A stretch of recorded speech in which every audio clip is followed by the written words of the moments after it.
അസ്സലാമു അലൈക്കും വറഹ്മത്തുള്ളാഹി. പ്രിയമുള്ളവരെ, മദീനത്തെ പള്ളിയിലാണ്. അതിൽ പള്ളി വളരെ വിശാലമാണ്. അതിൽ റസൂലുള്ളാഹിൻ്റെ പള്ളിയുടെ ഭാഗം മസ്ജിദുൽ ഖദീം, പ്രവാചകൻ്റെ കാലത്തുണ്ടായിരുന്ന പള്ളി, ആ പള്ളിയുടെ പരിധിയാണ് ഈ കാണുന്നത്. തൂണിലെഴുതി വെച്ചാണല്ലോ. ഈ ഭാഗം വരെയാണ് പ്രവാചകൻ്റെ പള്ളിയുടെ ഹദ്. അതിൽ നമ്മളിങ്ങനെ ഈ ഭാഗത്ത് വന്നാൽ ഇവിടെ ഇങ്ങനെ ബാബുർ റഹ്മ എന്ന പേരിൽ ഒരു വാതിൽ കാണാം. ബാബുർ റഹ്മ. മഴയില്ലാതാകുമ്പോൾ, വരൾച്ച ബാധിക്കുമ്പോഴെല്ലാം നമ്മുടെ നാട്ടിലെ പലരും മുഹീദ്ദീൻ ഷെയ്ഖ് റഹ്മത്തുള്ളാഹി അലൈഹിയോട് മാലയിലൂടെ മഴയെ തേടുന്ന, അല്ലെങ്കിൽ ആകാശ ഭൂമികളെ നിയന്ത്രിക്കുന്ന ഷെയ്ഖ് എന്ന പേരിൽ അദ്ദേഹത്തോട് മഴയെ തേടാറുണ്ട്. അതുകൊണ്ടാണ് യാ ഖുത്ബ അഹ്ലി സമാ വൽ അർളി ഔസഹുമാ യാ ഫൈദ ഐനൈ വുജൂദിഹിം വഗൈസഹുമാ എന്ന് മാലപ്പാട്ടിൽ കാണാം. അഥവാ ഭൂമിയെയും ആകാശത്തെയും നിയന്ത്രിക്കുന്ന, ആകാശത്ത് നിന്ന് മഴ പെയ്യിപ്പിക്കുന്ന ഷെയ്ഖ് എന്ന പേരിൽ മഴയ്ക്ക് വേണ്ടി മുഹീദ്ദീൻ ഷെയ്ഖിനോട് തോന്നും. അതുപോലെ തന്നെ മീകായിൽ അലൈഹി സ്വലാത്തു വസ്സലാമിനെ വിളിച്ചു വരുത്തി മഴ പെയ്യിപ്പിച്ച ഷെയ്ഖന്മാർ നമ്മുടെ നാട്ടിലുണ്ട്. മഴയ്ക്ക് വേണ്ടി ദ്വാരക്കണം എന്ന് പറഞ്ഞു. അപ്പോൾ സദഖത്തുള്ളാഹിൽ കാര്യം പറഞ്ഞു, ദ്വാരല്ല, മീകായിലിനോട് പറഞ്ഞോളാം ഞാനെന്ന് പറഞ്ഞു. അന്ന് മീകായിലിനെ വിളിച്ചു.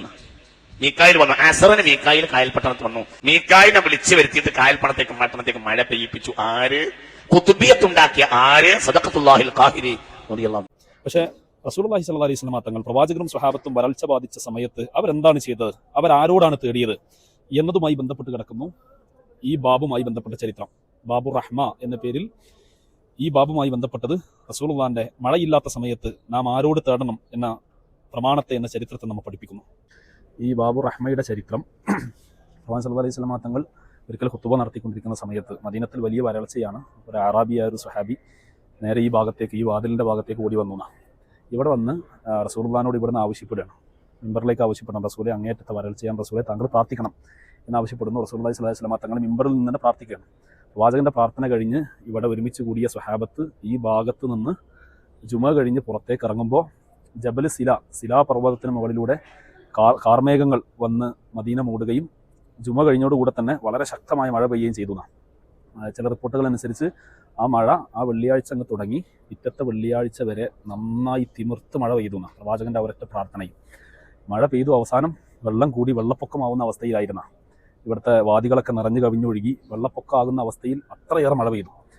അപ്പോൾ അവസാനം കൃഷിയൊക്കെ നശിക്കാൻ തുടങ്ങും എന്ന അവസ്ഥയിലായപ്പോൾ അടുത്ത വെള്ളിയാഴ്ച ഇതേപോലെ തന്നെ റസൂലുള്ളാഹി മിമ്പറിൽ ഖുത്ബ പറഞ്ഞുകൊണ്ടിരിക്കുന്ന സമയത്ത് അതേ സ്വഹാബിയൻ ഈ വാതിൽക്ക് തന്നെ വന്ന് റസൂലുള്ളാഹിനോട് ആവശ്യപ്പെടുന്നു, പ്രവാചകരെ മഴ കൂടിയിട്ടുണ്ട്, താങ്കൾ മഴ ഒന്ന് ശമിപ്പിക്കാൻ വേണ്ടി എന്ത് ചെയ്യണം, റസൂലെ താങ്കൾ പ്രാർത്ഥിക്കണം എന്നാവശ്യപ്പെടുന്നു. ഈ വാതിൽക്ക് വന്നാണ് ആ സ്വഹാബി പ്രാർത്ഥിക്കാൻ ആവശ്യപ്പെടുന്നത്.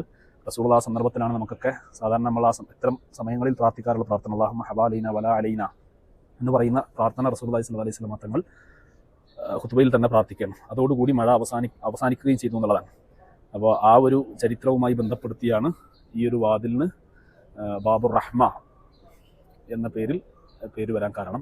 പ്രവാചകൻ സല്ലല്ലാഹു അലൈഹി വസല്ലം തങ്ങൾ വരൾച്ച ബാധിച്ചപ്പോഴും പ്രയാസത്തിന്റെ സന്ദർഭത്തിലെല്ലാം റസൂലുള്ളാഹി റബ്ബിനോട് മാത്രമാണ് തേടിയത്. അതുകൊണ്ട് തന്നെ നാം പുരോഹിതന്മാരുടെ കെണിയിൽപ്പെടാതെ അള്ളാഹുവിനോട് മാത്രം സകല സന്ദർഭത്തിലും തേടാൻ നമുക്ക് കഴിയണം. അല്ലാഹു സുബ്ഹാനഹു വ തആല ഇവിടെ എത്താൻ നമുക്ക് ഓരോരുത്തർക്കും തൗഫീഖ് നൽകി അനുഗ്രഹിക്കട്ടെ.